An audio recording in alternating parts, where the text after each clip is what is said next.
Buenas, mi nombre es Yudetsi Utria Leguía, soy estudiante de la Universidad Nacional Abierta y a Distancia UNAP, programa de licenciatura en inglés como lengua extranjera.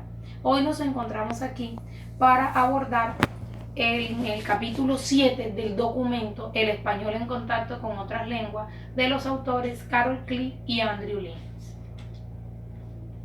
El texto consta de 7 capítulos que presentan un devenir de los encuentros del español con otras lenguas como la africana, las indígenas hispanas y otras lenguas europeas como el catalán, el gallego y lenguas del cono sur. Pero en estos momentos el capítulo a abordar es el que nos compete y es la influencia del español en los Estados Unidos con el inglés. Dice la historia que en 1565 los españoles, así como llegaron a territorios suramericanos, también llegaron a lo que hoy conocemos como Estados Unidos. La llegada a ese territorio fue por San Agustín en lo que hoy conocemos como la Florida. Fue un acuerdo económico que facilitaba el intercambio entre el norte de América de esos momentos con las comunidades europeas. En 1763, este territorio, luego de una guerra con los británicos, llega a denominarse una colonia británica. No obstante, en 1800 este territorio vuelve a ser de los Estados Unidos. Sin embargo, transcurridos 45 años después de esto, se labra una guerra territorial entre Estados Unidos y México, perdiendo este último lo que hoy se conoce como Texas.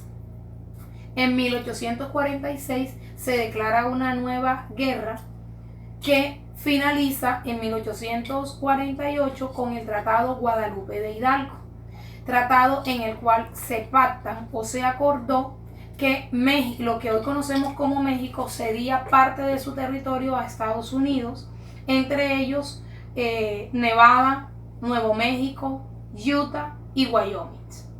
Luego de este intercambio de territorio labrados por guerras, se establece un momento neutral o unos acuerdos bilaterales, momento en el cual no se presenta ninguna nueva batalla ni ninguna prueba territorial. Sin embargo, en 1898, la guerra hispano-estadounidense deja nuevamente a lo que es Estados Unidos con un control territorial, político, social y económico sobre Cuba y Puerto Rico. No obstante, en Cuba no se hace permanente porque luego llega la denominada independencia cubana, pero en Puerto Rico actualmente se considera una colonia de Estados Unidos, aunque sus nativos no tienen la oportunidad de denominarse americanos, ni son cubiertos ni amparados bajo esta legislación. Sin embargo, tienen muchos aspectos ligados a lo que es los Estados Unidos de América. Factores que influyen en la expansión del español en los Estados Unidos.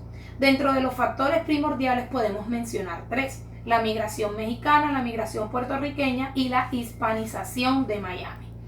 En la migración mexicana es uno de los factores primordiales de migración que se conocen en el mundo, debido a la cercanía entre territorios, y aunque hay una gran cantidad de estándares y de situaciones que no permiten el intercambio, sobre todo desde el lado mexicano al paso de los Estados Unidos, podríamos decir que los mexicanos en su ida migratoria están cubriendo algo poco más de 10 grandes ciudades estadounidenses, radicados allí en busca del denominado sueño americano, cultura o sueño que le vendieron al resto de América y que a su vez fue generando la segunda gran migración que vive los Estados Unidos, y es la migración que viene desde Puerto Rico, debido a que los puertorriqueños buscan en el inglés establecerla como una segunda lengua.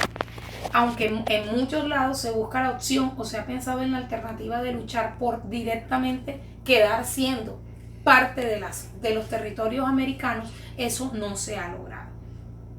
Y por último encontramos la hispanización de Miami.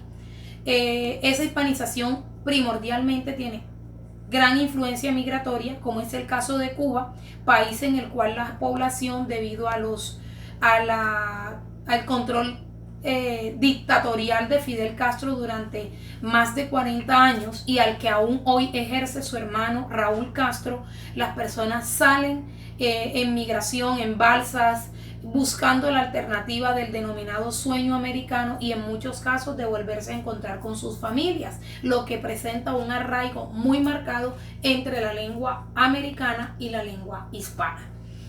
En segundo caso encontramos países como Nicaragua, donde debido al poco crecimiento poblacional, económico, educativo y de muchos aspectos sociales, permite que la gente siga luchando por llegar a los Estados Unidos. Encontramos nacionales como Colombia, donde la gente, debido al conflicto armado generado por bandas criminales, guerrillas y demás, han llegado a los Estados Unidos, no solo desde el aspecto migratorio, desde lo ilegal, sino que también encontramos legalmente personas que, siendo amenazadas por todo este conflicto social, piden asilo y otras alternativas políticas para radicarse en este país. Asimismo, argentinos que luego de la crisis bancaria también empezaron a migrar a los Estados Unidos. Y últimamente una de las poblaciones que ha venido avanzando significativamente, como es el caso de Venezuela, quien luego de Hugo Chávez haber tomado el poder del territorio y casi empezar a implementar una dictadura como la de Castro en Cuba, muchas personas han tenido que salir. No solo no estamos hablando de personas de estrato socioeconómico bajo, sino personas de todos los niveles en busca de mejores oportunidades. Asimismo, en 1990 encontramos la aceptación del hispanismo en Estados Unidos. Ya se acepta la lengua, aunque no en ley ni oficialmente, pero ya Estados Unidos puede llegar a contemplar de que el español es la segunda lengua que se habla dentro de su territorio. También encontramos ya espacios propios en la televisión, en la publicidad, en el entretenimiento. Ya hay canales desde Estados Unidos que producen televisión, música y otras series de entretenimiento para hispanos radicados en Estados Unidos. Asimismo, hay leyes que benefician a los bien llamados hispanos en Estados Unidos, pero también hay leyes que las perjudican. Uno de los presidentes que más ha aportado en este sentido para que los hispanos tengamos en América un reconocimiento a lo que hemos venido logrando se dio con el presidente Obama. Sin embargo, hay muchos sectores políticos que no están de acuerdo, los bien llamados o mal llamados nacionalistas, que influyen, como es el caso del actual presidente de Estados Unidos, que los hispanos no le hemos aportado a Estados Unidos nada positivo y que por el contrario hemos declinado en su influencia y en su trascendencia social para el mundo. Por último, encontramos la variación del español en el Estados Unidos. Encontramos dos aspectos fundamentales, como el denominado Spanglish y los extranjerismos. ¿Qué es el Spanglish? El Spanglish es esa lengua que el migrante, al llegar a Estados Unidos sin conocer la gramática ni la esencia del inglés, empieza a balbucearlo, a intentar comunicarse con nativos y empieza a hablar con oraciones donde vincula raíces estadounidenses de su inglés con el español, lo que ha generado con el intercambio cultural en nuestro territorio americano, desde Centroamérica y Suramérica, los llamados extranjerismos, situaciones y condiciones donde nosotros, por ejemplo, ya la RAE asume términos que son del inglés, pero que que están dentro del cotidiano del español. Un ejemplo palpable y muy real, muy cotidiano, es el término OK. En español, en inglés, OK es un término que se refiere a decir bien, todo está bien, y es parte del cotidiano y del común. Asimismo, encontramos personas radicadas en Estados Unidos que hacen una mezcla cultural de lo que es el inglés con el español.